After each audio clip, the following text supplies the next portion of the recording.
Lucas 1, a partir do verso 26. Eu estou lendo na NVI, versão 2011. Diz assim o texto: no 6º mês, Deus enviou o anjo Gabriel a Nazaré, cidade da Galileia, a uma virgem prometida em casamento a certo homem chamado José, descendente de Davi. O nome da virgem era Maria. O anjo, aproximando-se dela, disse: alegre-se, agraciada, o Senhor é com você. Maria ficou perturbada com essas palavras, pensando no que poderia significar esta saudação. Mas o anjo lhe disse: não tenha medo, Maria. Você foi agraciada por Deus. Você ficará grávida e dará à luz um filho, e lhe porá o nome de Jesus. Ele será grande e será chamado Filho do Altíssimo.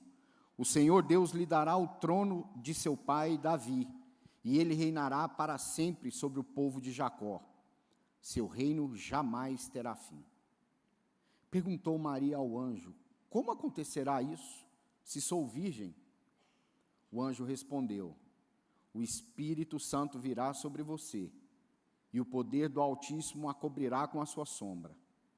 Assim, aquele que há de nascer será chamado Santo, Filho de Deus.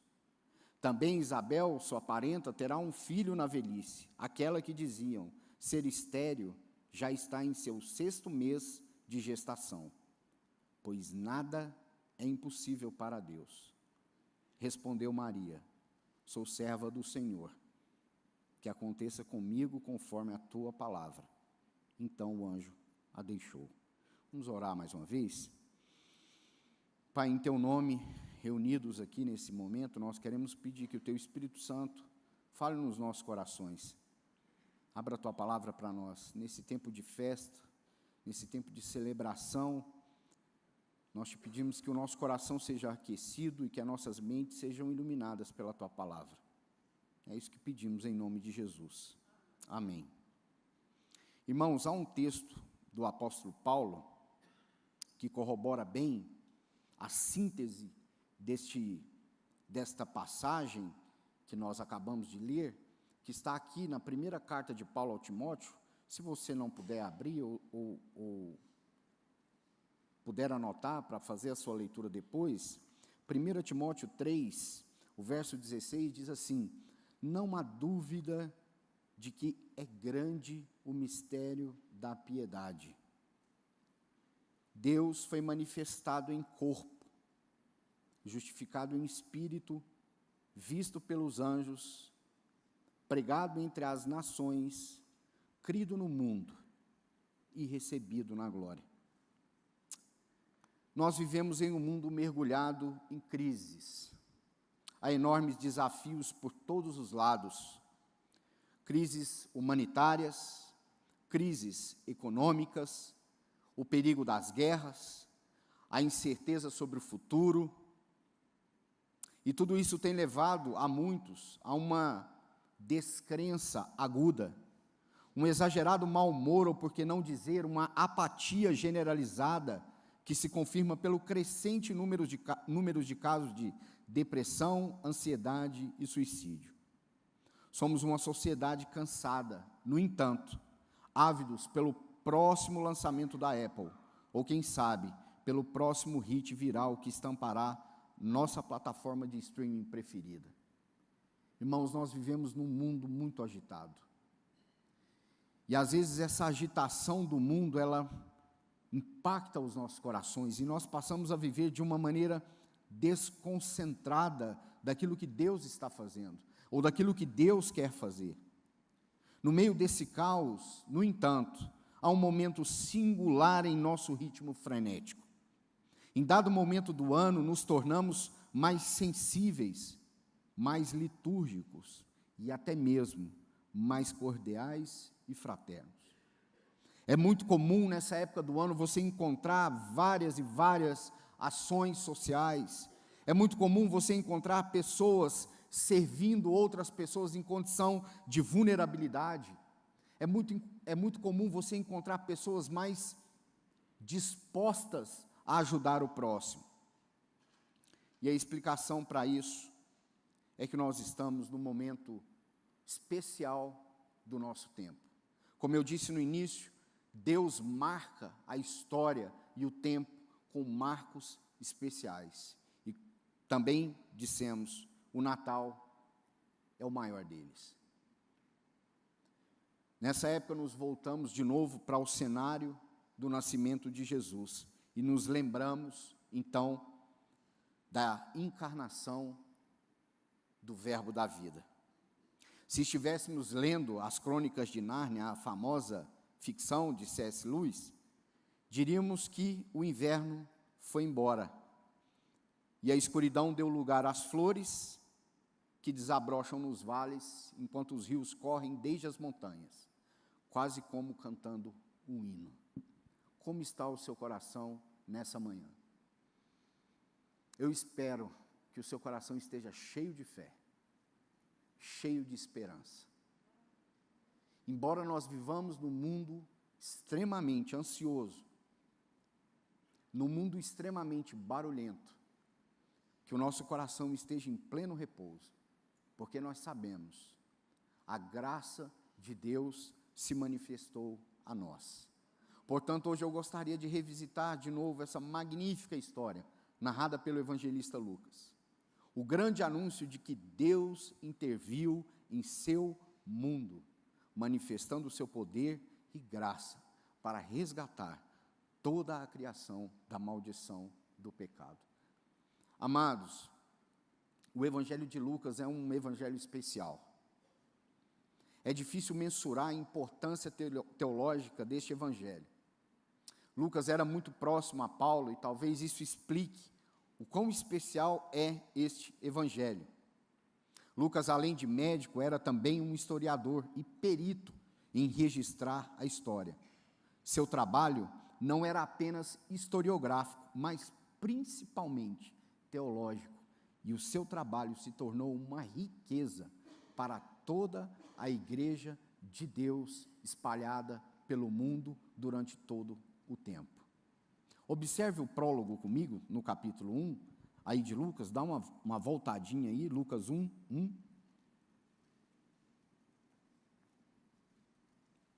Veja as palavras de Lucas. Eu gosto de pensar, irmãos, falando do evangelho de Lucas, de pensarmos em o todo da obra de Lucas. Então, pense também aí no livro de Atos, que é um outro registro, e procure pensar nessa obra completa.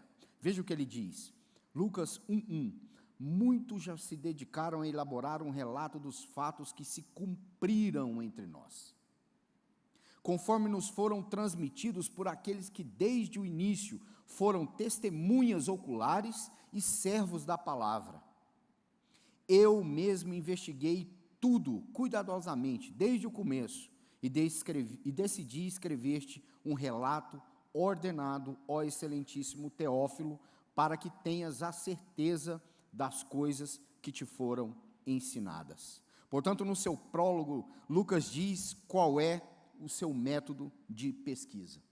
E ele diz que esse método de pesquisa seguiu um rigoroso método ou roteiro que incluía ouvir testemunhas oculares e também aqueles que eram os ministros da palavra. Eu creio que essa palavra se refere aos apóstolos. Portanto, o seu intuito era escrever um relato ordenado e fidedigno, como ele mesmo diz, desde o início a Teófilo, para que isso servisse como prova de que aquilo que Teófilo era objeto de ensino era de fato a verdade. Irmãos, nós não estamos contando historinha. Nós estamos diante de fatos verídicos. Cristo Jesus veio em carne. Isso não é uma teoria, isso não é uma expectativa, isso é uma realidade concreta, realizada no tempo e na história. Muitos estudiosos têm dito que o Evangelho de Lucas talvez seja a gênese da nova criação. Assim como o Espírito de Deus pairava sobre a face do abismo na antiga criação, lá em Gênesis capítulo 1, Aqui também, neste mesmo momento, o Espírito de Deus, isso está registrado em Lucas capítulo 3, verso 21 e 22, repousa sobre Jesus no ato do seu batismo, e quando isso ocorre, há uma voz que é ouvida desde os céus, dizendo: este é o meu Filho amado, em quem tenho todo o meu prazer. Eis o Messias do Senhor, aquele que foi prometido e que viria julgar o mal e estabelecer o reino de Deus, assim como o povo de Israel então tinha o livro de Gênesis como o livro ou o registro dos inícios. Esse novo tempo de Deus, o tempo da restauração de todas as coisas, estão devidamente registrados aqui no Evangelho de Lucas. Meu irmão, Deus já iniciou o seu novo tempo. Deus já iniciou a sua magnífica obra de restauração. Cristo Jesus viveu, morreu e ressuscitou para completar toda a obra que o Pai o confiou. É por isso que quando nós abrimos Apocalipse e vemos aquelas expressões tipo, e vi novo céu e nova terra, tudo isso está fincado, firmado pelo testemunho das Escrituras, de que Jesus cumpriu toda a vontade do Pai. Antes de entrarmos no texto, vejamos alguns detalhes do capítulo 1. Pastor Marquil tem falado bastante sobre ele, mas eu gostaria de deixar alguns relatos para entendermos o cenário histórico do nascimento de Cristo. Bom, em primeiro deles, irmãos, há um aspecto político importantíssimo. Olha o verso 5 do capítulo 1. Diz assim: no tempo de Herodes, rei da onde, irmãos? Da Judéia. Lucas está querendo que você se situe no tempo e no espaço. É por isso que esse relato aparece. Ele não está aqui apenas contando algo assim, por contar. Ele quer que você preste atenção. Herodes o Grande reinou na Judéia provavelmente entre 40 a 4. Há divergências quanto a essa data. Ele foi nomeado pelo Senado romano, e agora, pasmem, o título que o Senado romano o deu: Rei dos Judeus. A relação de Herodes com os judeus sempre foi difícil. Para começar, pela sua etnia. Herodes era um edomita. Imaginem como era a relação dele com o povo judeu. Povo que na antiguidade era inimigo de Israel. Do outro lado, o imperador era Augusto César, conforme decretado aí no capítulo 2, verso 1, você sabe. Lucas vai dizer que ele decretou um censo em todo o império, que de certa forma o imperador era naquele momento o líder do mundo, o líder daquele mundo, e sabemos que Roma governava com mãos de ferro seus territórios e seus súditos. E quanto ao imperador, você sabe, é aqui que inicia o culto ao imperador, e ouça esse relato histórico. Então, por um lado, nós temos Herodes, proclamado pelo Senado romano como rei dos judeus. E isso para nós, se pensarmos nos judeus naquele tempo, já seria algo terrível. Como um edomita é o rei dos judeus? Como o rei dos judeus não descende de Davi? Então observe, Otaviano, que era o nome de batismo de Augusto, ele recebeu esse nome Augusto, que significa grande, ou venerável, ou digno de reverência. É o que uma insinuação de que ele era digno de adoração. Em 42 a.C., o Senado formalmente deificou o imperador, então o Júlio César, e ele recebeu o título Divus Iulius, ou o Divino Júlio. Isso levou seu filho adotivo, Otaviano, a ser reconhecido como Divi Filius, ou Filho do Deus. Um título que Augusto César abraçou com todas as forças. Portanto, as moedas emitidas por Augusto apresentavam a imagem de César e as inscrições como Divino César e Filho de Deus. Ao ler esses relatos, nós vemos uma atmosfera de oposição, de poderes que obstruíam, ou por que não dizer, eles se opunham a tudo que era a revelação dada por Deus ao seu povo. Fica claro que o nascimento do Messias tem uma enorme conotação política e significava uma grande ameaça aos impérios do mundo daquele tempo. Mas também há um aspecto religioso. O capítulo 1 nos vai contar a história de Zacarias e de Isabel. E convenhamos, irmãos, é uma história comum. E sabe o que é impressionante? É que Deus está agindo nas coisas comuns. Talvez você veio para cá hoje e nem pensou nisso. Eu quero te dizer, meu irmão, Deus está agindo na tua vida. Isabel e Zacarias estavam vivendo a sua vida comum, mas Deus entra na história. Quem conhece sabe que Isabel era estéril e já avançada em idade. E Zacarias era o sacerdote, ou fazia parte do turno de Abias, e naquele dia ele foi sorteado para oferecer incenso no santuário. Estava tudo ocorrendo naturalmente. Portanto, Gabriel teve um encontro com ele e lhe anunciou que Isabel, sua esposa, ficaria grávida, e que esta criança seria grande diante do Senhor. Seu nome seria João, e ele prepararia um povo para o Senhor. Capítulo 1, verso 17. E Zacarias questiona, como isso será possível? Ao declarar palavras de Zacarias, sou velho, o anjo olha para ele e diz assim, eu sou Gabriel. Não é interessante, irmãos? Eu sou as minhas incapacidades, eu sou as minhas impossibilidades. Como que é possível eu ter um filho? Olha para mim, você não está prestando atenção, eu estou de idade, você não está vendo as minhas circunstâncias? Eu acho que o anjo dá uma olhada e diz assim, tudo bem, eu não te perguntei nada acerca disso, mas eu quero te dizer, eu sou Gabriel e assisto à destra de Deus. Como resultado disso, Zacarias fica mudo. Lá do lado de fora do templo há uma expectativa, o sacerdote tem que sair para fora. E quando ele sai, qual que é a surpresa do povo? Ele está mudo, irmãos. Você já imaginou se você tivesse uma visão de um anjo, e você viesse aqui e contar para nós como é que foi a visão que você teve, e você tivesse que fazer isso com gestos? É uma cena engraçada mesmo, pode rir. Seria a coisa mais engraçada do mundo, você tentar dizer para nós que teve a visão de um anjo, e que ele trouxe uma mensagem para você, sem que você pudesse abrir sua boca. Mas este é o cenário que Deus escolhe trabalhar. E talvez essa seja a mensagem do Natal. Preparação. Vocês estão vendo aqui, está tudo, o quê? Preparado. Esse era o ministério de João. Ao mostrar como a vida ordinária dos judeus do primeiro século seguia normalmente com seus desafios e medos, Lucas nos diz como Deus decidiu intervir no tempo.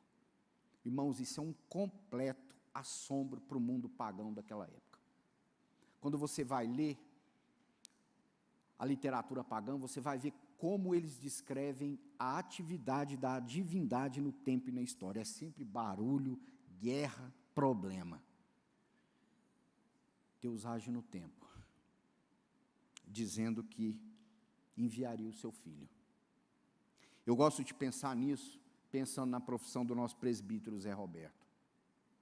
Imagine que a polícia receba uma ligação anônima dizendo que um grupo extremamente bem preparado e armado planeja assaltar o banco de uma cidade e eles estão escondidos numa determinada casa. Como você acha que o comandante da tropa vai preparar a equipe para fazer aquela devida abordagem? Você acha que vai 2 policiais numa viatura? Não.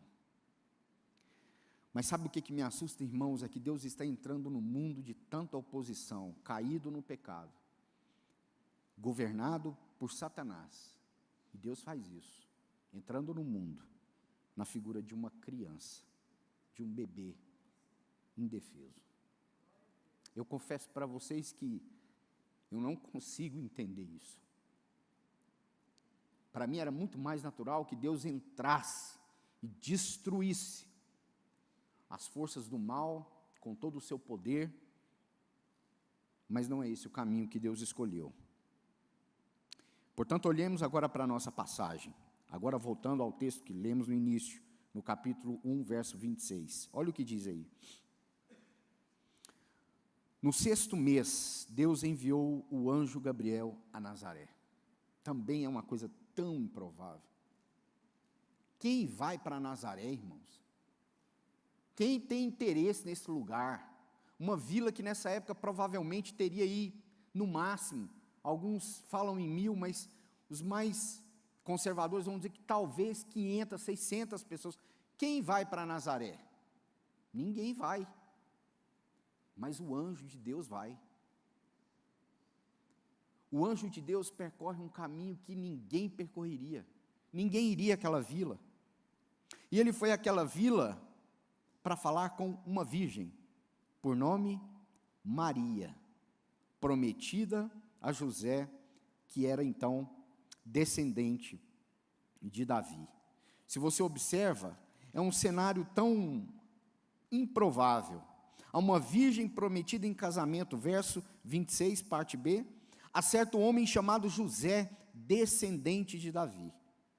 O nome da virgem era Maria. Pessoas comuns, num ambiente comum, gente que não é da realeza, uma cidade que não estava no PIB do tempo, não era uma comunidade expressiva, mas é ali que Deus envia o seu mensageiro. E qual é a mensagem? O anjo, aproximando-se dela, disse: alegra-te, alegre-se, agraciada. Algumas versões vai dizer favorecida. O Senhor está com você. Que coisa, né, irmãos? Alguém num lugar muito remoto, com uma vida muito, digamos, pragmática, recebe uma visita de um ser angelical, com palavras misteriosas. Alegra-se, agraciada, o Senhor está com você. Ora, irmãos, não é para menos. Maria ficou perturbada, ou ficou balançada com aquelas palavras, pensando no que elas poderiam significar. O texto nos mostra que Maria estava então prometida a José. No entanto, eles não tiveram nenhum tipo de contato sexual antes do casamento. Então essas palavras perturbaram Maria, que precisou ser consolada, ao que o anjo disse: não tenha medo, Maria, você foi agraciada por Deus. A mensagem do anjo era ainda muito desafiadora. Observe, verso 29, parte B: não tenha medo, Maria, você foi agraciada por Deus, você ficará grávida e dará à luz um filho, e lhe porá o nome de Jesus. E observe, ele será grande e será chamado Filho do Altíssimo. Mas quem era o Filho do Altíssimo, então, irmãos, naquele contexto? O imperador. O Senhor Deus lhe dará o trono de seu pai Davi, e ele reinará para sempre sobre o povo de Jacó, e seu reino jamais terá fim. Como acontecerá isso se sou virgem? É a pergunta dela. Veja, irmãos, a resposta de Gabriel é surpreendente. O Espírito Santo virá sobre você, e o poder do Altíssimo, algumas traduções dizem, o poder do Altíssimo e a sua nuvem te cobrirá. Aquele que há de nascer será chamado Santo, Filho de Deus. As implicações de tudo que Gabriel declara à jovem Maria são por demais importantes. Primeiro, ele será chamado Filho do Altíssimo. Como eu mencionei, César Augusto era reconhecido como um filho dos deuses, aquele que tem todo o poder. O anjo, então, anuncia que o filho de Maria seria o Filho do Altíssimo, o Deus Todo-Poderoso. Irmãos, nós não temos como medir essas palavras no coração de Maria. Que mensagem! Como assim Deus escolhe alguém tão improvável para realizar o maior de seus feitos no tempo e na história? O trono de Davi lhe seria dado, e este reino jamais teria fim. A mensagem é direta. O ente que seria gerado no ventre de Maria era o Filho de Deus, o Messias prometido, o rei que libertaria Israel e traria paz sem fim ao mundo.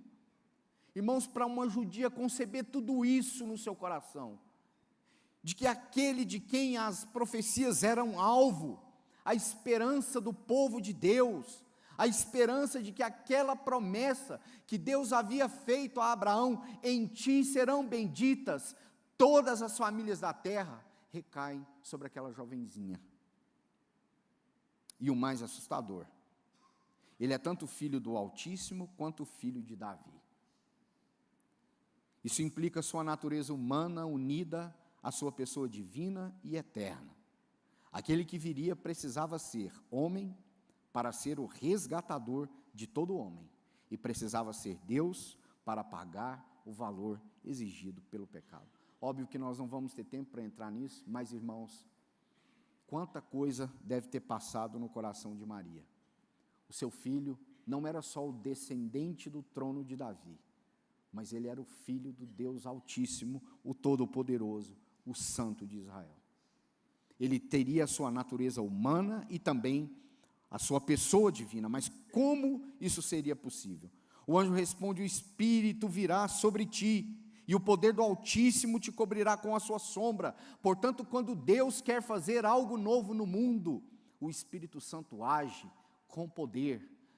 O poder de Deus envolve, seja a circunstância, seja a pessoa, porque Deus está agindo poderosamente no mundo. Aquele que nascer, então, será chamado o Santo. Então, juntando esse nosso quebra-cabeça, a concepção de um bebê, o poder de Deus e a ameaça aos impérios do mundo constituíam um cenário verdadeiramente explosivo. Meus irmãos, Cristo vem num momento onde as coisas estão completamente difíceis. Não é diferente dos nossos dias. Foi por isso mesmo que Herodes, quando ouviu dos magos que um novo rei nasceria em Israel, ele mandou matar todas as crianças do sexo masculino até os 2 anos de idade. Porque uma ameaça real se levanta no tempo e na história. Ao citar a gravidez de Isabel, que era estéril, Gabriel dá uma importante declaração, que também é uma outra mensagem importante para o dia do Natal. O que ele diz lá no verso 36? Nada é impossível para Deus. Pensar no Natal é pensar em um Deus que não conhece impossíveis. Pensar no Natal é pensar num Deus que não tem limites. Pensar no Natal é pensar num Deus poderoso, que age conforme lhe apraz. O Natal nos lembra de que Deus não conhece então limites. Isaías registra as palavras de Deus que diz, Isaías 43, 13, agindo eu, quem impedirá? Maria responde a essa grande comissão como sendo um exemplo para todos aqueles que pela fé vierem a crer em Jesus. Palavras dela: sou serva do Senhor, que aconteça comigo conforme a tua palavra. Que essa seja também a minha palavra e a sua palavra. Somos servos do Senhor.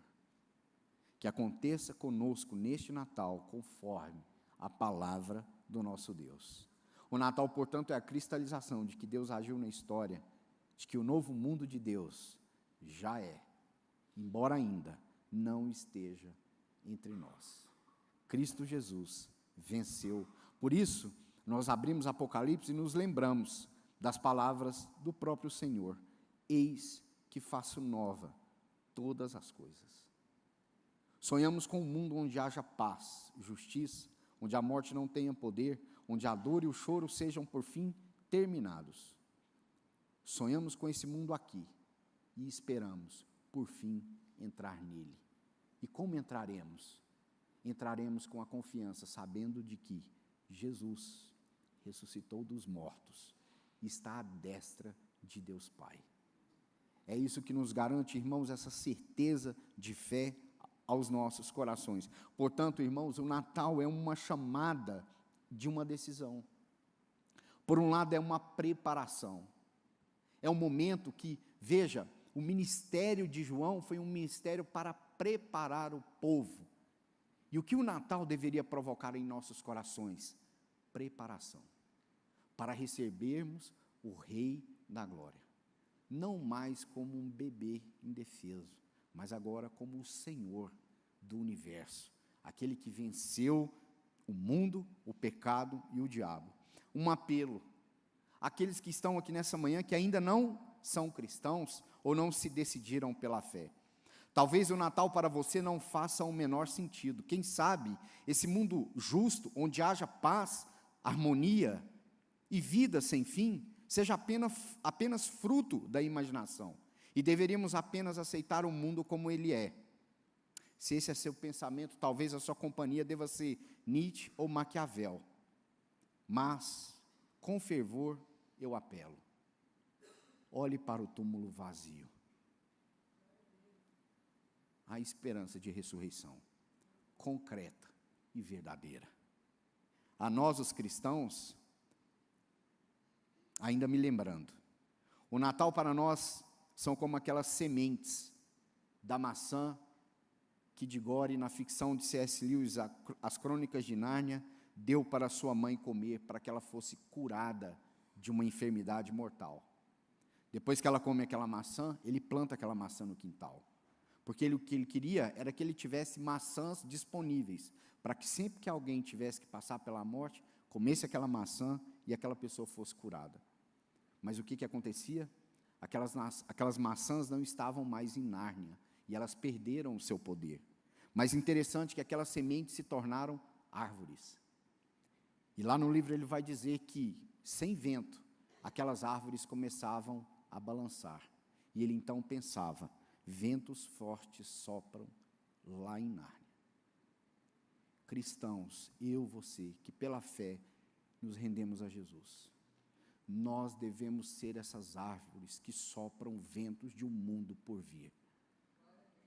O pastor Marquil tem falado tanto que nosso viver nesse mundo deve ser diferente do mundo da forma de viver dos pagãos, daqueles que não conhecem a Deus. Meu irmão, a nossa vida deve ser um marco, uma possibilidade para as pessoas que sofrem, para as pessoas que estão sem esperança neste mundo. Há um mundo novo, há algo novo que Deus já está fazendo, há algo novo que Deus já está construindo, do qual nós somos parte. Portanto, Natal é preparação. Então, assim como nos dias de João, hoje nós estamos aqui nos preparando, quem sabe, para receber o Rei dos Reis, o Senhor dos Senhores, aquele que reinará eternamente. As suas palavras em Apocalipse capítulo 3, verso 11 dizem isso: eis que venho sem demora. Como eu disse no início, nós estamos por conta do Natal mais litúrgicos, mais processuais. A nossa agitação deu uma aquietada, muitos de nós estamos de férias. O que Deus está querendo nos comunicar é: aquiete o seu coração. Eu venci o mundo. Tenham paz. Eu me lembro que quando ele ressuscitou e os seus discípulos estavam trancados no templo com medo, ele diz: paz seja convosco. E sabe o que é impressionante daquela cena? É que Jesus já está com o seu corpo glorificado e ele entra naquele lugar, sem acessar uma porta. Ah, irmãos, quanta coisa tem por vir. Quando nós olhamos para a Escritura, vai dizer que ele vive eternamente para interceder por nós. Nós, quando vimos aqui na reunião de oração, às vezes tem irmão que não consegue orar 1 hora, né? Fica cansado, dorme. Mas, irmão, está tudo resolvido. No céu tem um corpo te esperando e você vai poder louvar a Deus eternamente, sem se cansar. Que alegria para nós é isso. Portanto, 3 aplicações para concluirmos aqui a nossa meditação. Primeiro, faça do seu Natal uma mensagem de preparação, um anúncio poderoso de que o Rei da história entrará uma vez mais no palco do mundo, não como um bebê indefeso, mas como o Senhor dos Senhores, aquele que julgará sabiamente todas as nações. Meu amado irmão, quando você estiver preparando aquela ceia, organizando aqueles talheres, faça como para o Senhor. Isso transmitirá uma mensagem. A coisa anda tão abençoada aqui entre nós, eu tive que compartilhar isso com um irmão ontem. Nós tivemos um churrasco de confraternização entre os irmãos. E churrasco de homem, irmão, é um negócio meio assim, desarrumado. Mas o negócio estava tão arrumado que eu falei, gente, tem uma mulher aqui. Não é possível que isso esteja tão organizado assim. Mas isso é sinal, meus irmãos. Tudo que nós fazemos deve refletir a glória do nosso Senhor. Portanto, faça do seu Natal uma mensagem de preparação. Cuide disso. Uma aplicação segunda. Ao celebrar o Natal, reconheça humildemente que para Deus não há impossíveis. Lance sobre Ele todas as suas dúvidas e medos, toda a insegurança e frieza. Ele é o Deus que tudo pode. Irmão, eu também não quero ser indiferente. Pode ser que você esteja com uma causa muito difícil. Pode ser que você esteja sofrendo uma doença muito difícil. Pode ser que você esteja num momento difícil da sua vida emocional, financeira, seja ela qual for. Dúvidas com relação à fé, dúvidas com relação ao seu chamado. Nesta manhã, ouçamos as palavras do anjo Gabriel. Para Deus, nada é impossível. Que isso possa confortar os nossos corações. Em terceiro lugar, esteja disposto a ser usado por Deus, assim como Maria. O Natal, então, nos lembra como Cristo se entregou por nós, como Ele se esvaziou e cumpriu toda a vontade do Pai. Nesse Natal, portanto, lembre-se de estar mais cheio do Espírito e menos cheio de si mesmo. Olhe para esse bebê nessa manjedoura. Veja o seu esvaziamento. Siga esse caminho. Como nós cantamos nessa manhã, que ele cresça, que a sua glória apareça, que ele fique mais evidente entre nós. Para terminar, uma citação do pastor Tim Keller no seu livro Natal Escondido, ele diz: o Natal e a encarnação significam que Deus se deu a um trabalho infinito para se fazer alguém a quem podemos conhecer pessoalmente. Deus abençoe o seu Natal, o meu Natal, o nosso Natal, o Natal do povo de Deus. O nascimento do Messias se cumpriu entre nós e que nós possamos estar preparados para esse encontro final. Vamos orar mais uma vez, irmãos?